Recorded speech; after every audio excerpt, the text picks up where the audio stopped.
उस्मान मियाँ सन 47 में आए थे।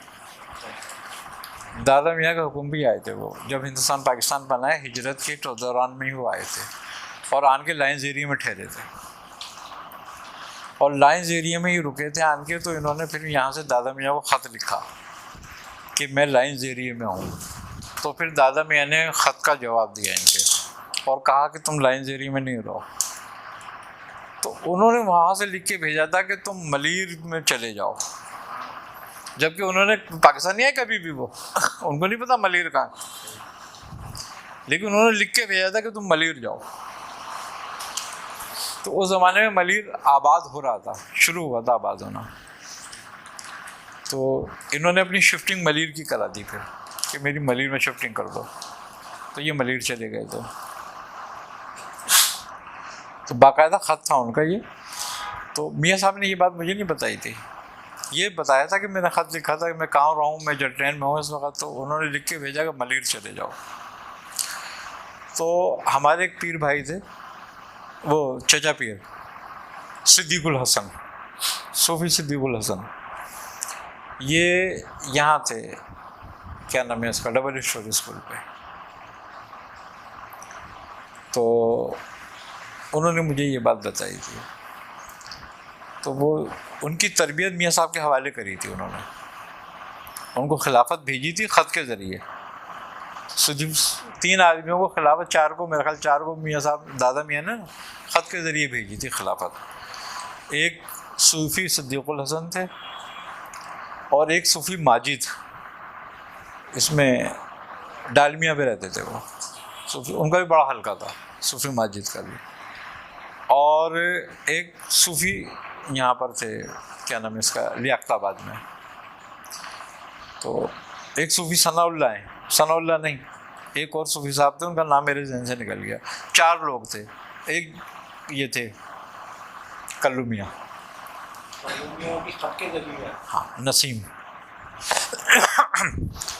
बैत ये मियाँ साहब के साथ हुए थे, लेकिन खिलाफत उस वक्त नहीं मिली थी। उन्होंने फिर ख़त लिखा कि उस्मान मेरी तरफ से खिलाफत दे दो इनको खिलाफत मिली थी। तो सिद्दीकुल हसन को जो खिलाफत दी थी मियाँ साहब ने, तो वो हमारे सामने की बात थी कि हमें, वो मेरे सामने, मेरी मुलाकात रहती थी उनसे, लेकिन खिलाफत हमसे पहले दी गई थी उनको, लेकिन उनको मैं जानता था, उनसे मेरी मुलाकात होती थी। तो वो मुझे बताने लगे कि जब दादा मियाँ ने वो ख़त लिखा था मियाँ साहब को, तो ये फरमाया था कि मलीर की विलायत हम तुम्हें दे रहे हैं, तुम मलीर जाके संभालो, जल्लेन में तुम्हारा कोई काम नहीं। तो फिर ये मलीर चले गए। तो मलीर में सारे पीर भाइयों को फिर उन्होंने समेटा और बड़ा अच्छा हल्का हुआ इनका मलीर के अंदर। मलीर से आपने काम का आगाज़ किया, तो आलम शाह बुखारी का भी हुक्म आया था? नहीं, काम का आगाज़ तो इनका जटलैन से था, लेकिन वहाँ जाकर मुकम्मल तौर पर किया। तो आलम शाह बाबा की वहाँ जाके जो सिलसिला आपने जाओ वहाँ से जब ही जटलैन में थे, जब ही जटलैन में थे मियाँ साहब, जब आलम शाह बुखारी। असल में किराची 3 जोन में था। एक जोन इरफान मियाँ के पास था,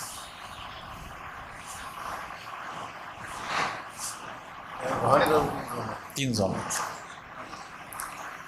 और एक जोन इरफान मियाँ के पास था, एक जोन उस्मान मियाँ के पास था, और एक जोन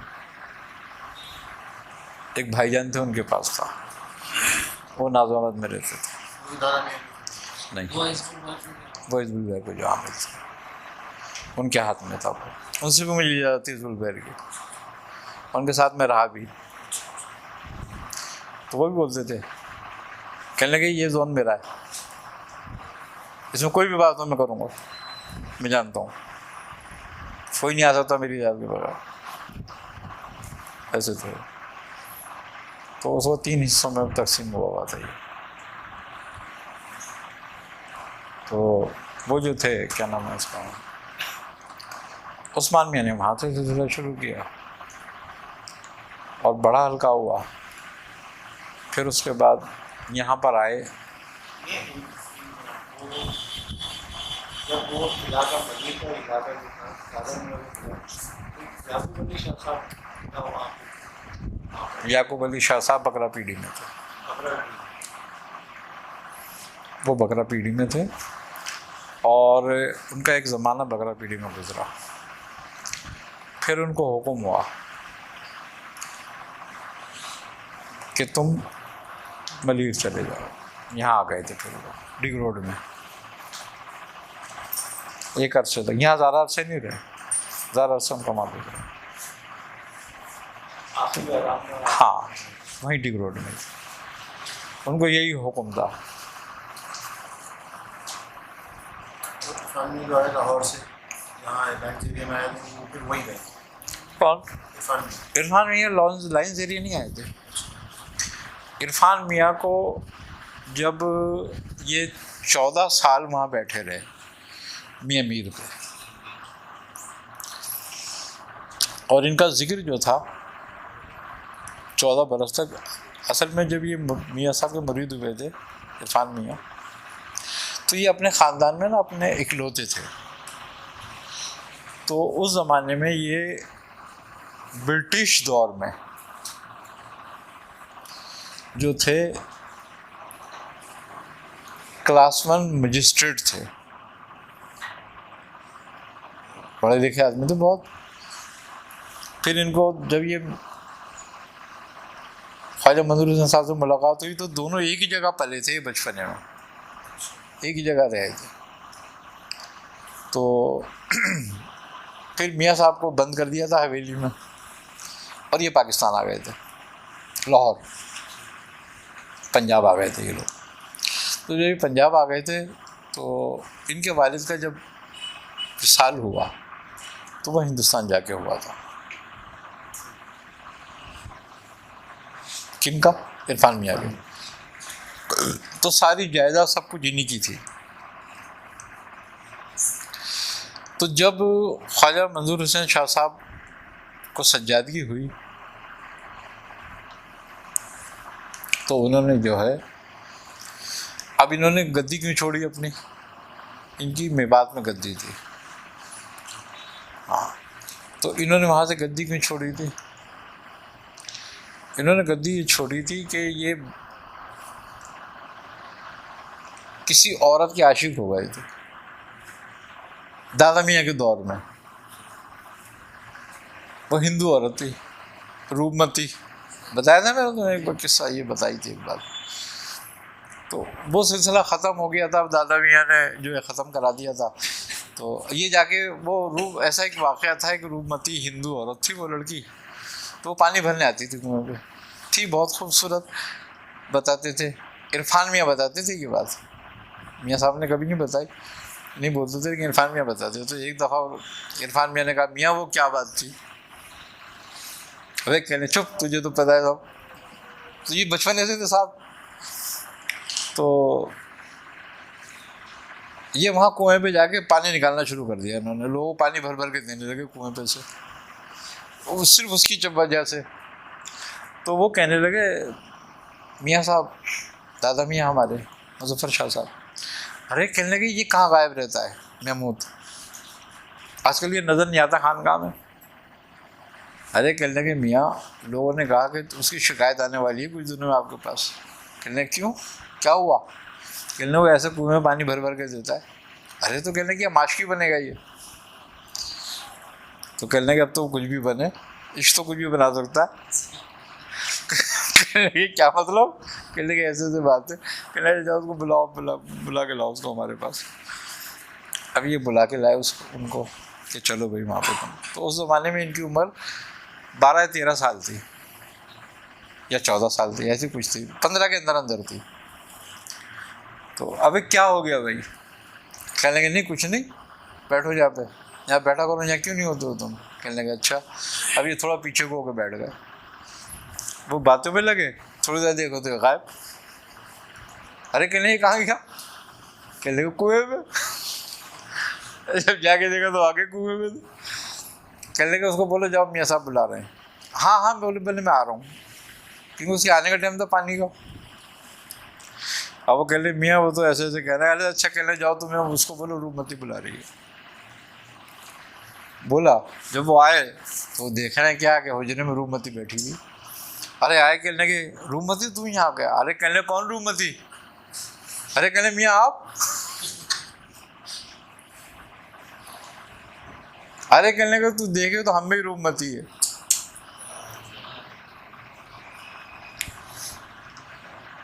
बस कह जाओ हमारी हवेली का खोलो दरवाज़ा का, हमारा कमरा हुजरा, इसको वहाँ छोड़ दो।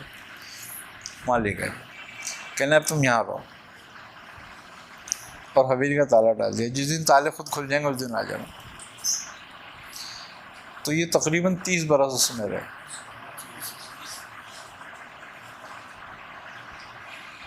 खाना पीना उनका वहीं आता था। 30 साल वहीं रहेगी। इन्होंने मदरसा नहीं पढ़ा था,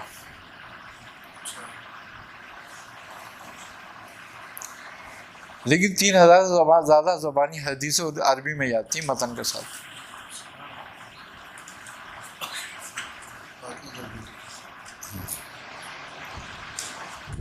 और कुरान की आयत जहाँ से पूछो वहीं से शुरू कर देते थे, मानी और तफसीर के साथ। तो खैर वहाँ से जब ये निकले तो इनको आए हुए 3 दिन हुए थे। तो पीर मुजफ्फर अली शाह साहब जो थे उन्होंने कहा कि भाई एक न्याम में ना 2 तलवारें नहीं रहती, अब ये आ गया, अब हमें जाना पड़ेगा। बस वो सज्जादीन के सुपुर्द करी। एक रात ये उनके साथ हुजरे में रहे। सुबह फजर में उनका विसाल हो गया। फिर इनको सज्जादगी हो गई।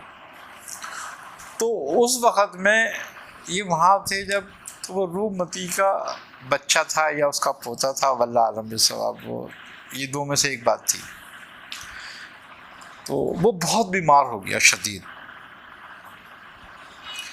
तो वो वहाँ के एक तबीब के पास लेके गए। उन्होंने देखा, उन्होंने कहा ये तो मर गया है, ये तो इसमें तो कुछ नहीं है।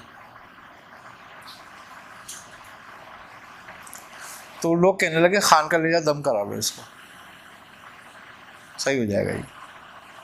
जब ये खानका तक पहुंची तो बच्चा मर चुका था।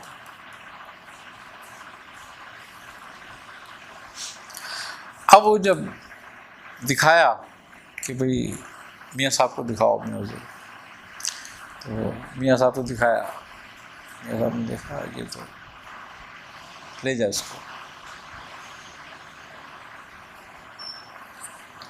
वो कहने की नहीं, मैं लेके नहीं जाऊँगा। अब वो कहने लगी कि आपने मुझसे एक बार वादा किया था कि ज़िंदगी में कभी कोई चीज़ मांगेगी एक दफ़ा तो ज़रूर तुझे मिल जाएगी। अब ये मैं बच्चे की ज़िंदगी मांग रही हूँ तुमसे।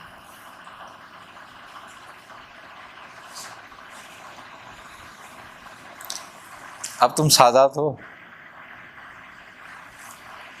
अब मेरी वो पूरी करो। तो ये हंस पड़े। अच्छा बस यही चाहिए तुझे? उन्होंने कहा हाँ। उन्होंने कहा हटा कपड़ा इसका से। बच्चे को कपड़ा है, बच्चा देख रहा था। अब वो तो एक शोर मच गया वहाँ पर कि पीर साहब ने बच्चे को जिंदा कर दिया, मुर्दा बच्चे को। अब एक अज़दहाम हो गया खान का ऊपर लोगों का। भाई ये इनके एक भाई थे और पीर मुजफ्फर शाह साहब के वो भतीजे थे, पीर रमज़ान शाह साहब।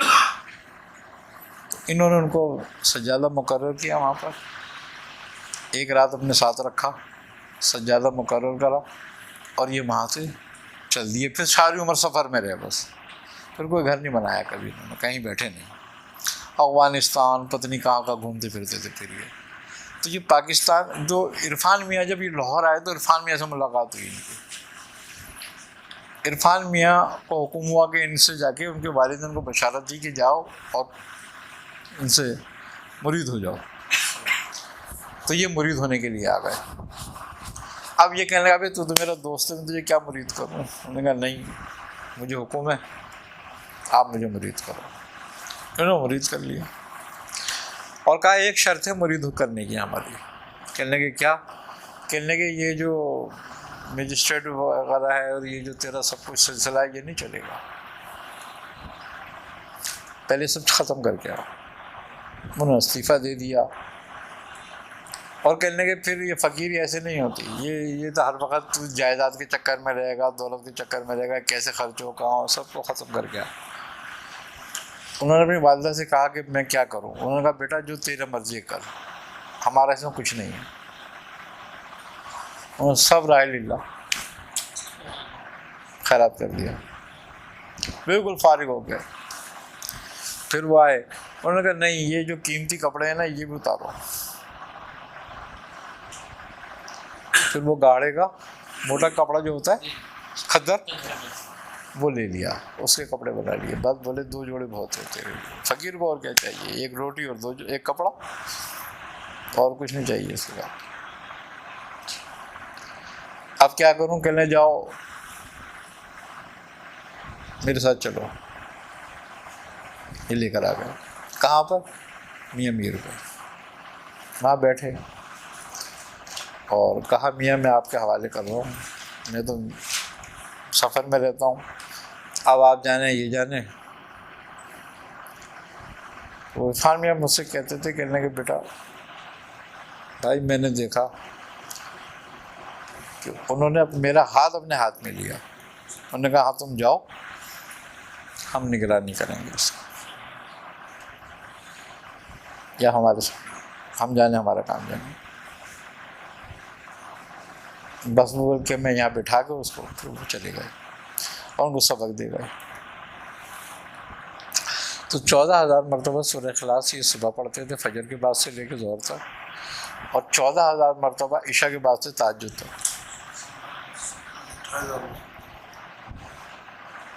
14 बरस करते रहे। और उसके अलावा जिक्र जो था आम हालात में वो जिक्र और दरूद चलता रहता। तो कहा जब ये तुम्हें हुक्म दें तो फिर यहाँ से कहीं आगे पीछे हो गए तो मियाँ साहब फरमाते थे कि उस 14 बरस में मेरी एक दफ़ा मुलाकात हुई मियाँ साहब से। इरफान मियाँ फरमाते तो जब एक दफ़ा मुलाकात हुई तो उन्होंने देखा, उन्होंने कहा अभी मज़ा नहीं आया, अभी आगे आएगा।